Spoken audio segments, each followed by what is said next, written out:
Muito obrigado, senhor presidente, e cumprimento a todos que nos assistem pela Rádio TV Senado.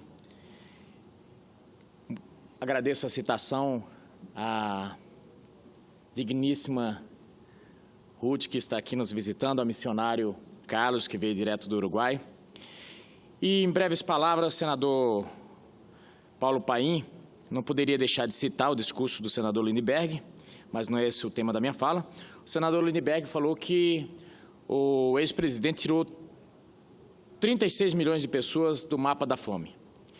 E que também a taxa de investimento superou 20% e que hoje é 15%, e que a taxa de desemprego chegou a 6,5% e que hoje é 12,2%.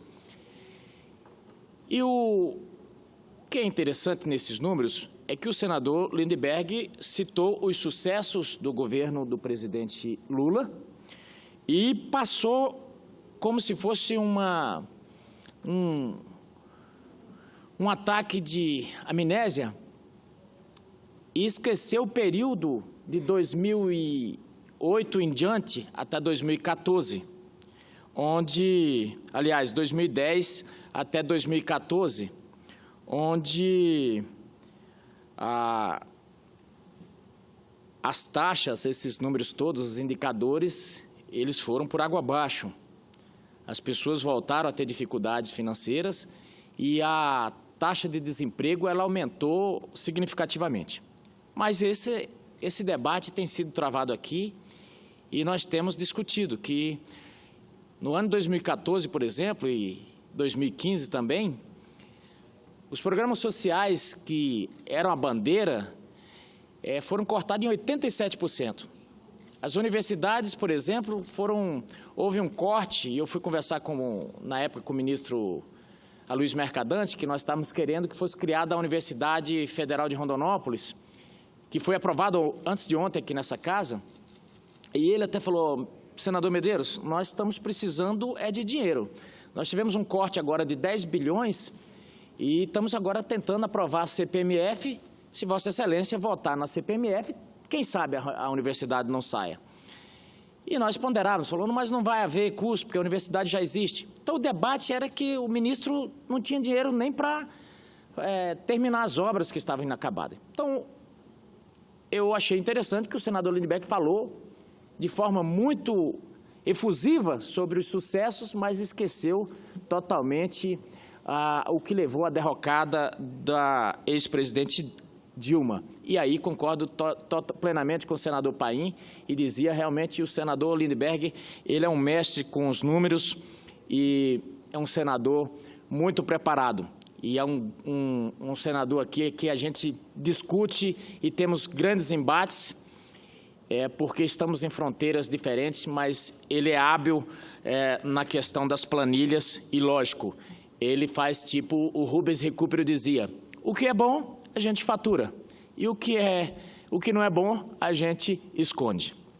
Mas, dito isso, senhor presidente, eu queria justamente falar rapidamente sobre a criação da Universidade Federal de Rondonópolis, porque para Mato Grosso foi um dia histórico e eu queria novamente agradecer a cada membro aqui do Senado, o senador Paulo Paim, porque o estado de Mato Grosso, ele é um estado que está em franco desenvolvimento, em pleno desenvolvimento, e nós temos a compreensão de que nós não vamos viver eternamente da venda de commodities. Nós não vamos viver eternamente da venda de soja simplesmente, e que nós precisamos construir algo mais perene, nós precisamos produzir conhecimento. E não tem como você produzir conhecimento sem escolas, sem academias, sem universidade.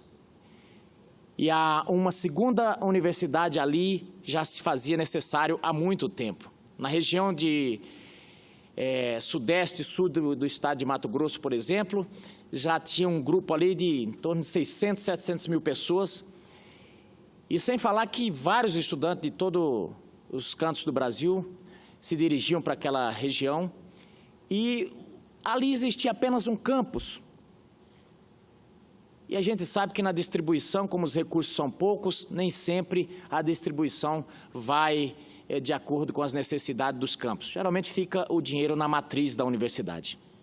Mas agora eu não tenho dúvida de que após a Câmara dos Deputados ter aprovado, o Senado ter aprovado aqui, finalmente Mato Grosso terá a sua segunda universidade e teremos, então, ali um centro também de produção de conhecimento. E quando eu digo produção de conhecimento, e a minha preocupação com isso, é porque nós vivemos lá, senador Paulo Paim, da venda de soja, do agronegócio, pecuária, e eu me lembro que certa feita aqui o senador Cristóvão Buarque disse que São Paulo já viveu desses ciclos de commodities, com café. Olinda já viveu com o ciclo da cana-de-açúcar, do açúcar. Ilhéus já viveu com cacau. Mas que muitas pessoas hoje não se lembram disso. Se perguntar para um jovem, talvez, sobre Olinda, e o que ele sabe sobre Olinda, talvez ele vai falar sobre os bonecos de Olinda, do Carnaval. Ele não vai se lembrar que foi o grande polo econômico desse país. E também não vai se lembrar, talvez, que Ilhéus foi um grande polo econômico também. E que se nós não cuidarmos lá no Mato Grosso que hoje é o principal centro econômico do agronegócio, que produz 27% da safra nacional, que é referência também no equilíbrio da balança comercial em vendas de produtos agrícolas e na pecuária, nós corremos o risco de daqui a um tempo ser simplesmente um traço na história, de que em algum tempo vendemos produtos como soja, como milho e outros produtos mais. E eu faço essa comparação e me preocupo porque vejo, por exemplo, a história do país vizinho, quase vizinho nosso, Estados Unidos. Existia a cidade de Detroit que vivia especificamente do automóvel. Até os jogos eletrônicos remetiam à questão do automóvel em Detroit. E hoje Detroit é uma cidade fantasma, porque passou aquele ciclo. O Japão começou a produzir bons automóveis, todos os países começaram a produzir bons automóveis, e a concorrência veio e a Detroit já não é mais o centro mundial do automóvel. Em compensação, e comparando, o vizinho estado, lá na Califórnia, montaram o Vale do Conhecimento, o Vale do Silício. Muitas universidades contrataram pessoas, vários estudantes, ou vários professores com prêmio Nobel. Só uma das universidades lá tem 17 professores que detêm o prêmio Nobel. Senador Paulo Paim, o Vale do Silício explodiu na produção de conhecimento. Só para dar um exemplo, esse telefone aqui, o iPhone, quando surgiu, foram 200 patentes registradas para poder surgir esse produto. 200 produzidas ali no Vale do Silício. Produção de conhecimento, dentre vários outros produtos que saem dali. O mundo inteiro consumindo produtos a partir da produção de conhecimento. Então, a probabilidade daquele estado vir a ter dificuldades é muito pequena em relação a outros que vivem apenas da venda de produtos primários.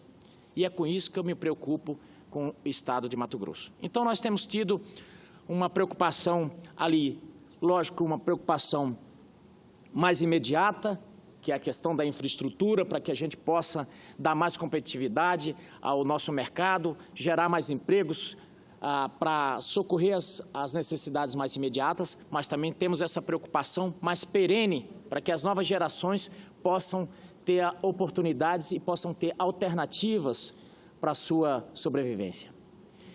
E Mato Grosso hoje é um estado, ontem mesmo eu assisti ao Jornal da Globo e vendo, diante da necessidade de rodovias e a falta de recursos, o governo do estado lançando na Bolsa de Valores a concessão de rodovias e conseguiu vender 2 lotes para que possa o estado ter um pouco de infraestrutura. Mas nós precisamos de mais.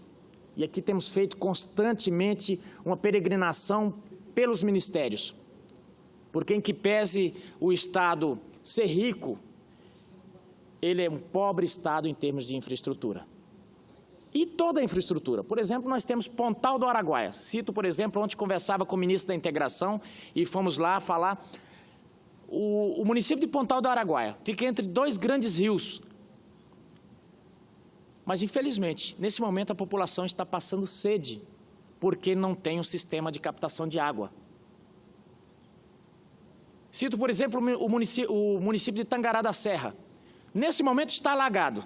Daqui a 2, 3 meses vai estar sem água, porque o rio que fornecia água para a cidade secou e vai ter que puxar água de 3 a 4 quilômetros. Também conversávamos com o ministro da Integração sobre esse tema. Temos a cidade de Jaciara, que precisa da captação de água. Temos Barão de Melgaço, que precisa de captação de água. Então, o estado de Mato Grosso ele tem muitas necessidades. E é por isso que temos constantemente aqui feito essas ressalvas e esses pedidos. E é por isso que eu fico muito indignado quando eu vejo dinheiro público ser jogado no mato com questões que não se dizem respeito. Pedi para que minha assessoria possa acionar, por exemplo, essas universidades que estão jogando dinheiro público no mato em nome de uma suposta autonomia universitária para fazer apreço ou desapreço por questões políticas. Eu tenho dito, a universidade tem que produzir conhecimento, ensinar, não tem que ficar perdendo tempo com questões menores, com questões pequenas. Como dizia Ulisses Guimarães, quem mexe com coisa pequena, fica pequeno. E talvez seja por isso que a nossa academia tem se apequenado. Talvez seja por isso que nós não temos produzido, não é que não temos produzido, mas temos produzido muito pouco, muito pouca coisa de relevante no cenário do conhecimento mundial. E eu ainda sonho com um dia que a nossa academia possa ser referência na América Latina e no mundo na produção de tecnologias, em coisas que realmente façam diferença na vida da nossa gente. Eu vejo sempre a reclamação, não tem verba, e é verdade, falta verba. Mas como você dizer não tem verba e você vai gastar uma disciplina, um professor durante 6 meses, jogando conversa fora e fazendo palanque político?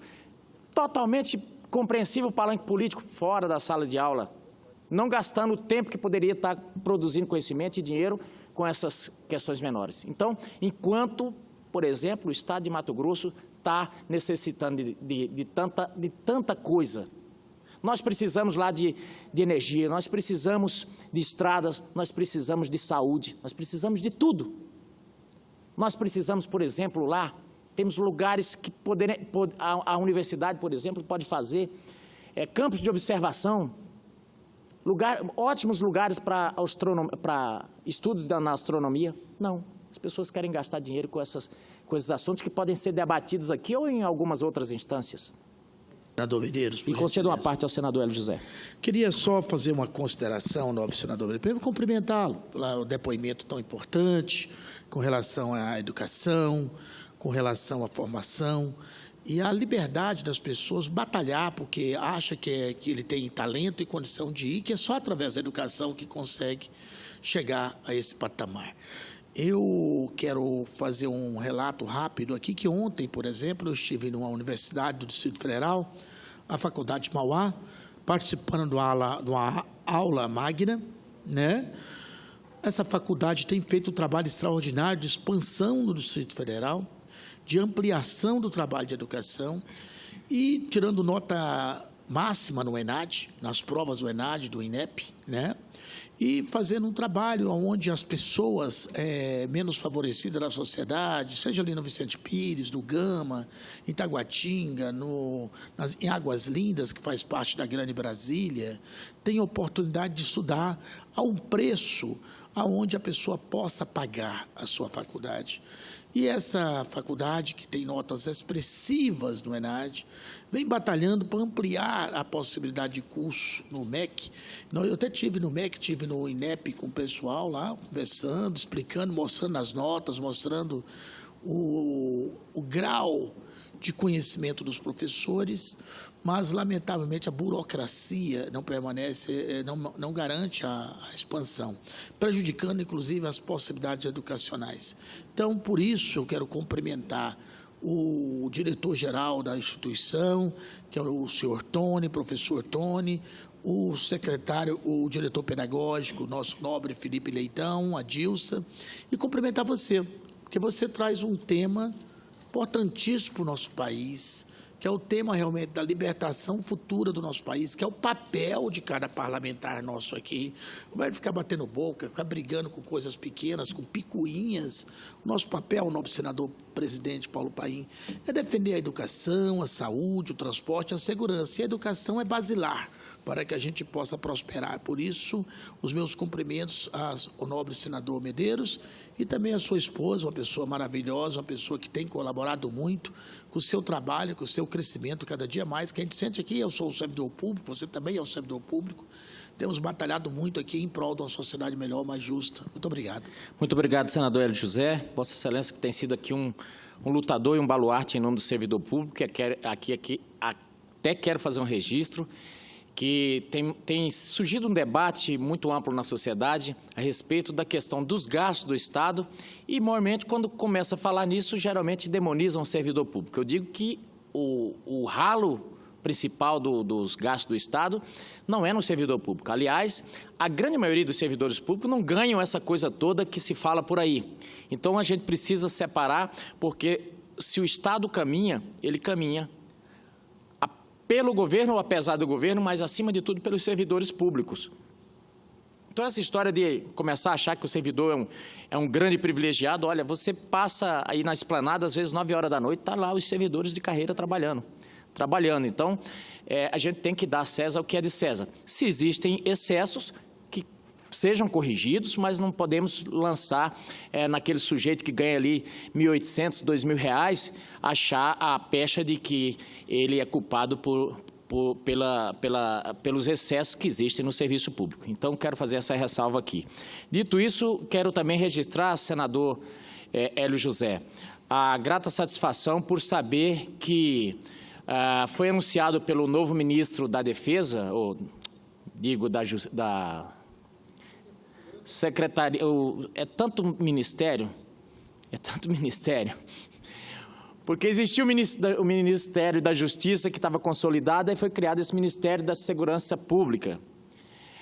Mas já que está criado, vamos lá. Quero elogiar o ministro por ter já entrado e colocado a contratação de mais servidores, de mais policiais, que é uma bandeira que a gente vem há tanto tempo. Certa feita eu tive lá no Ministério com o senador Paulo Rocha, e, se eu não me engano, Vossa Excelência também esteve lá, conversando ainda com o ministro do Planejamento, que era Nelson Barbosa, falando da necessidade que havia de contratar policiais. Então, nós não precisamos, por exemplo, criar uma nova polícia de fronteira. Nós temos a Polícia Rodoviária Federal, que faz esse serviço magistralmente. Cito, por exemplo, nos últimos 5 meses, a polícia prendeu quase 4 toneladas de cocaína só no Mato Grosso. No país inteiro, o ano passado, foram 300 toneladas de maconha, inúmeros fuzis. Ontem, no Rio de Janeiro, aliás, antes de ontem, a polícia apreendeu vários fuzis, mais de 3.000 munições de fuzis também. Então, assim, a polícia tem esse know-how. O que precisa é de pessoas, de contingente. Então, parabenizo o ministro Raul Jungmann. Nós agora temos realmente um ministro, e não é nada pessoal contra o ex-ministro que comandava essa área, o Torquato Jardim, mas ele é de outra praia. Ele é e já encaminho para o final, senador Paulo Paim, mas ele é outra praia. Fique tranquilo, senador, a mesma tolerância que eu tive com os outros senadores. Ele é um ministro que se sente juiz ainda, ele devia estar na magistratura. E não funcionou. Agora o ministro Raul Jungmann chegou dizendo que veio, e, ministro Raul Jungmann, já solicitei uma audiência com Vossa Excelência, espero em breve, porque tenho sugestões sobre a questão da segurança pública, pedi já para o senador Eunício para participar e já pedi também para o governo para ser ouvido. E não o faço nesse governo. No governo também da presidente Dilma, pedi para ser ouvido nessas questões, e tive no Palácio do Planalto sugerindo, porque em questões de estados nós temos que ser solidários, seja com qual o governo for, porque o que precisamos é resolver as questões. E, nesse momento, a população brasileira está precisando urgentemente, porque, senador Paulo Paim, o que está acontecendo é que nosso país hoje só tem a chave dos presídios, senador Hélio José. Quem comanda é a bandidada dentro dos presídios. E quem comanda do lado de fora também é a bandidada. Porque nós começamos um discurso frouxo, e aqui eu culpo os sociólogos, data vênia aos sociólogos, mas esse discurso de afrouxamento foi conduzindo a bandidada a um nível de liberdade que hoje a população fica dentro de casa e eles soltos. Eles andam nas ruas com mais liberdade do que a polícia, com fuzis, com armas de guerra. Ou então, e nós temos que tomar decisão, ou nós partimos para um enfrentamento, e um enfrentamento sério, correto, aqui dentro da legislação, não é um enfrentamento eleitoreiro, não é um enfrentamento da boca para fora. Isso eu sempre defendi aqui. Eu sei que esse discurso está muito em voga agora, mata, prende, arrebenta. Não é isso. É a polícia ter autonomia, é agir dentro da lei, mas essa lei precisa funcionar.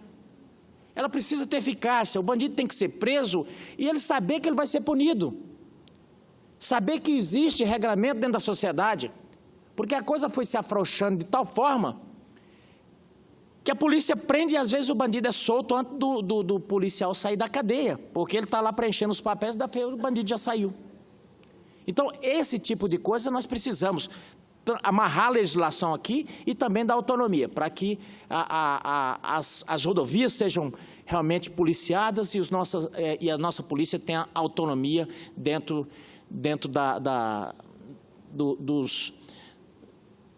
dos limites urbanos.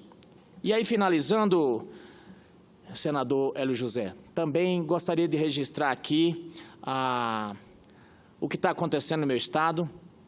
Nós estamos passando por um momento difícil na política também, questões de ordem ética de toda sorte, e começou o cenário eleitoral.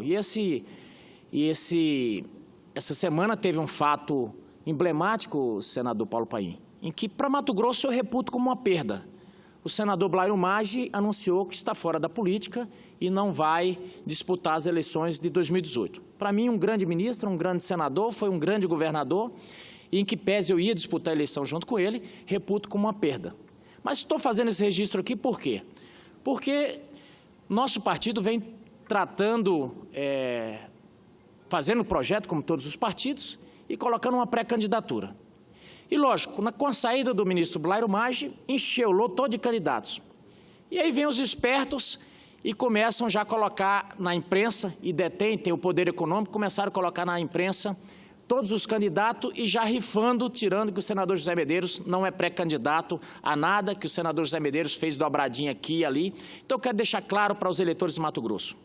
Isso é tudo conversa fiada, é tudo especulação, e eu quero dizer o seguinte: quem quiser ver o senador Medeiros fora da política, vai ter que tirá-lo nas urnas, enfrentando lá nas urnas. Não vai ser antes, não. Então, não vai ser tirando ele das pesquisas, não vai ser nesse tipo de enforcamento que vai ser feita essa coisa. Eu estou dando esse recado para dizer que o nosso partido está com a pré-candidatura lançada sim, e não vai ser nesse tipo de debate que nós vamos fazer política no estado de Mato Grosso. Tenho feito a representação do estado aqui e, da mesma forma que temos sido veementes aqui no trato, na defesa do estado, também vamos nos defender, porque esse debate tem que ser feito também. Muito obrigado, senador Paulo Paim.